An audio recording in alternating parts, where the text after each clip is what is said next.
Centre बनकर तैयार हुआ है। आज यहाँ 25,000 कुंड में 1.5 लाख श्रद्धालु भी आहुति देंगे। स्वरवेद महामंदिर के सालाना उत्सव में शामिल होने के लिए 16 देश के श्रद्धालु भी पहुंचे हैं और प्रधानमंत्री नरेंद्र मोदी भी इसका हिस्सा बन रहे हैं। अंदर इस मंदिर में मौजूद हैं, साथ में हैं मुख्यमंत्री योगी आदित्यनाथ और इस महामंदिर का उद्घाटन प्रधानमंत्री नरेंद्र मोदी कर रहे हैं। ये महामंदिर कितना विशाल है और इसे क्यों कहा जा रहा है कि ये दुनिया का सबसे बड़ा मेडिटेशन सेंटर है, इसकी कुछ विशेषताएं आपके सामने रख दें। मंदिर में कमल के आकार के 9 गुंबद हैं। मुख्य गुंबद में 125 पंखुड़ियों का कमल है। मंदिर में राजस्थान के पिंक सैंडस्टोन और मकराना के सफेद और पिंक मार्बल का इस्तेमाल किया गया है। सफेद मार्बल पर 5,000 दोहे अंकित हैं। मंदिर निर्माण में गुजरात की सागौन लकड़ी का भी इस्तेमाल किया गया है और इसी मंदिर का उद्घाटन प्रधानमंत्री नरेंद्र मोदी करने जा रहे हैं। तस्वीरें आप देख रहे हैं, पीएम मौजूद हैं, उनके साथ सीएम योगी आदित्यनाथ भी मौजूद हैं। आज दूसरा दिन है प्रधानमंत्री नरेंद्र मोदी के इस दौरे का।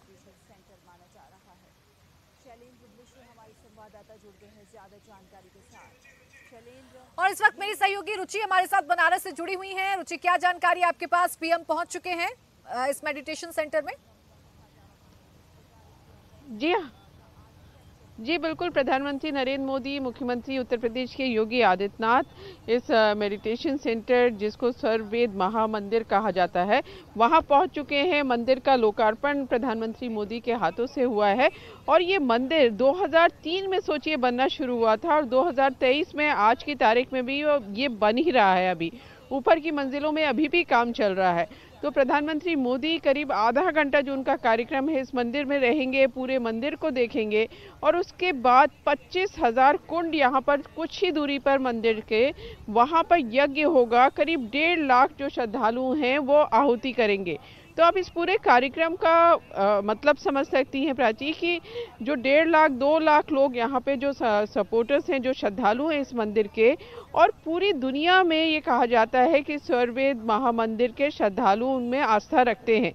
तो लाखों लोग हैं पूरे देश से यहाँ पर, महाराष्ट्र हो, गुजरात हो, बंगाल हो, झारखंड हो, बिहार हो, छत्तीसगढ़, मध्य प्रदेश, शायद ही देश का कोई ऐसा कोना होगा जहाँ से श्रद्धालु यहाँ पर नहीं पहुँचे हैं।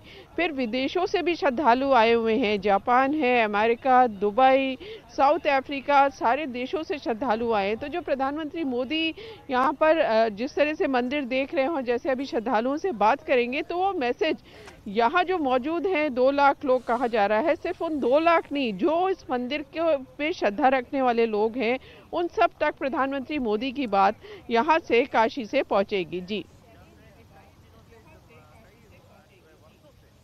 बिल्कुल, देखिए इस दौरे के संदेश कई हैं। इस दौरे के 2024 के लिहाज से भी कई मायने निकाले जा रहे हैं। प्रधानमंत्री नरेंद्र मोदी का 3 विधानसभा चुनावों को जीतने के बाद अपने संसदीय क्षेत्र में ये पहला दौरा है और अपने इस दौरे के दौरान प्रधानमंत्री नरेंद्र मोदी कई सौगातें न सिर्फ बनारस को दे रहे हैं बल्कि पूरे पूर्वांचल को दे रहे हैं। और पूर्वांचल और बनारस के साथ ही पीएम मिशन 2024 को साधने की कोशिश कर रहे हैं, मिशन 80 को साधने की कोशिश कर रहे हैं। उत्तर प्रदेश में 80 लोकसभा सीटें हैं और इस बार बीजेपी 80 में से 80 सीटें जीतने का दावा कर रही है। 80 में से 80 सीटें जीतने का टारगेट लेकर चल रही है और इसीलिए पीएम का आज का ये दौरा काफी अहम माना जा रहा है।